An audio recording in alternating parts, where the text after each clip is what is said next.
Tudo começou numa tarde nublada, dentro da Universidade Nacional de Pyongyang, durante um raro evento transmitido ao vivo por canais estatais, promovido para exaltar os feitos do governo e apresentar a elite estudantil como exemplos da juventude leal e dedicada à pátria. No centro do auditório lotado, autoridades militares, cientistas de propaganda, ministros e membros da juventude partidária ocupavam os lugares da frente. No palco, rodeado por bandeiras vermelhas e painéis com frases de exaltação ao Estado, Kim Jong-un fazia um raro discurso voltado aos jovens. Sua presença ali era tratada como um presente à nação, um acto simbólico para mostrar que o líder supremo confiava na nova geração.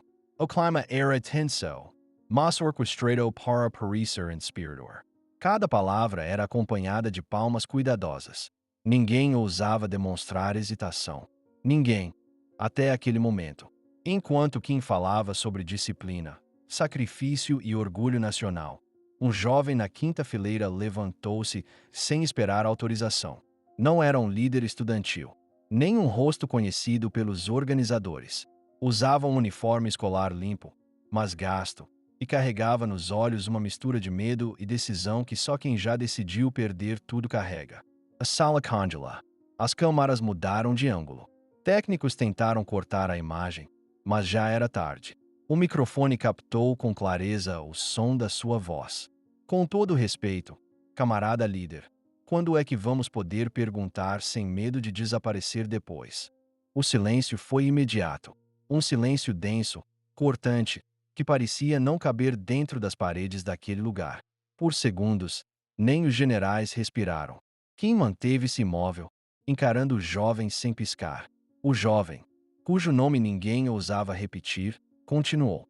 Temos orgulho da nossa história, mas por que não podemos falar dela livremente? Se a paz é o nosso futuro, por que temos medo até de perguntar? Alguns presentes desviavam o olhar. Outros olhavam em choque para Kim, esperando uma explosão, uma ordem, um gesto. Mas ele não reagiu como esperado.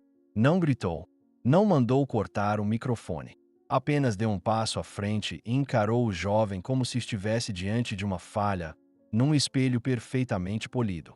E então, ele falou, com voz baixa, lenta, carregada de um veneno subtil. Tu queres perguntar livremente? Muito bem. Pergunta tudo, mas não reclames da resposta. Fez um gesto discreto com a mão. Dois homens à paisana, que até então pareciam parte da equipa de som, aproximaram-se do estudante. Mas Kim levantou novamente a mão, impedindo-os de agir. Ele queria mais. O seu orgulho havia sido ferido, não em privado, mas diante de câmaras, diante de oficiais, diante do mundo que ele tentava controlar com punho de ferro e imagem calculada. Aproximou-se da borda do palco e falou diretamente para o jovem, com os olhos semicerrados. Sabes o que os fracos chamam de coragem? Ignorância. E sabes o que os traidores fingem ser perguntas? Golpes disfarçados. Mas tu não és só ignorante, és jovem. E por isso, hoje, eu não vou te mandar desaparecer. Não hoje. Quero que sintas o peso da liberdade que pediste. A plateia não entendeu. Ainda não. Mas quando o jovem foi convidado, em cadeia nacional, a subir ao palco e a continuar falando com liberdade diante de todo o país, a armadilha ficou clara. Kim iria expô-lo. Iria desmontá-lo, não com força, mas com humilhação meticulosa. O rapaz hesitou. Os guardas não o empurraram. O silêncio era a força. Ele subiu os degraus do palco, cada passo como um mergulho no desconhecido. E quando finalmente chegou ao lado de Kim, a sala inteira prendia a respiração. Kim virou-se lentamente para ele e disse, para toda a nação ouvir: agora, prova que tua verdade é maior que a minha. E então se afastou, dando espaço no microfone. O jovem encarou a multidão, as luzes, as câmaras, e soube que estava num beco sem saída. Mas mesmo assim, respirou fundo, abriu a boca e começou a falar. As palavras do jovem estudante não foram ensaiadas, não foram polidas, foram cruas, genuínas e por isso mesmo, cortantes. Ele falou sobre viver numa casa onde o pai dormia com medo, sobre os vizinhos que desapareceram sem aviso, sobre os professores que ensinavam mais medo do que conhecimento. Cada frase era um golpe contra uma estrutura construída ao longo de décadas. Os olhos de muitos oficiais começaram a vagar. Ninguém ousava interromper. Ninguém queria ser o primeiro a reagir. E Kim observava, de braços cruzados, sem expressão. Quando o estudante terminou, a sala ainda estava muda. O silêncio não era mais medo. Era dúvida. Era conflito. E isso era mais perigoso do que qualquer rebelião visível.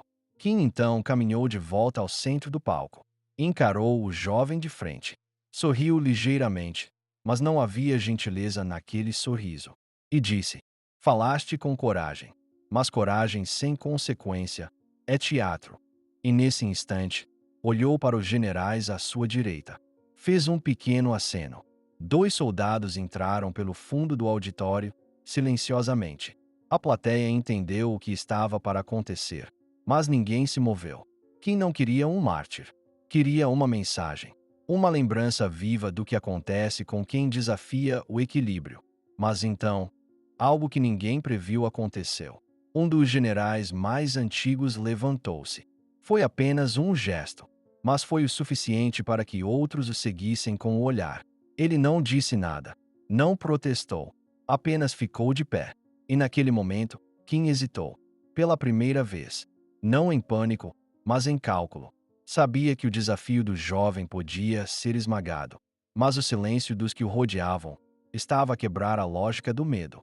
Kim então voltou-se para o estudante e, com um tom frio, quase clínico, disse: Não vou te punir com prisão, nem com silêncio, mas com visibilidade. A partir de hoje, serás monitorado. Terás uma câmara em cada canto da tua vida. Vais viver como queres, com liberdade. Mas cada gesto teu será gravado. Cada pessoa que se aproximar será notada. Vai sentir a liberdade como uma jaula de vidro. O estudante não respondeu. Apenas baixou os olhos. Sabia que aquilo era pior do que desaparecer. Era ser transformado num exemplo ambulante. Um fantasma vivo. Kim virou-se para a plateia.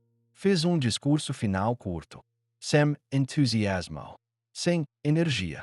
Como se já soubesse que algo tinha escapado do seu controle, ainda que de forma invisível. A sessão foi encerrada. As câmaras desligadas. Mas o vídeo não ficou guardado. Horas depois, trechos vazaram na internet clandestina da região fronteiriça. Pessoas sussurravam o nome do jovem. Não como herói, mas como um símbolo. Um furo na muralha. Um erro no sistema. E os próprios generais começaram a se reunir, mais em privado. Kim sabia. Ele não perdeu o poder naquele dia, mas perdeu o monopólio da palavra. E numa sala escura do complexo de comando, com as luzes apagadas, ele disse em voz baixa, apenas para si mesmo: O próximo desafio não vai sair vivo. Mas o que ele não sabia é que a próxima voz já estava a caminho.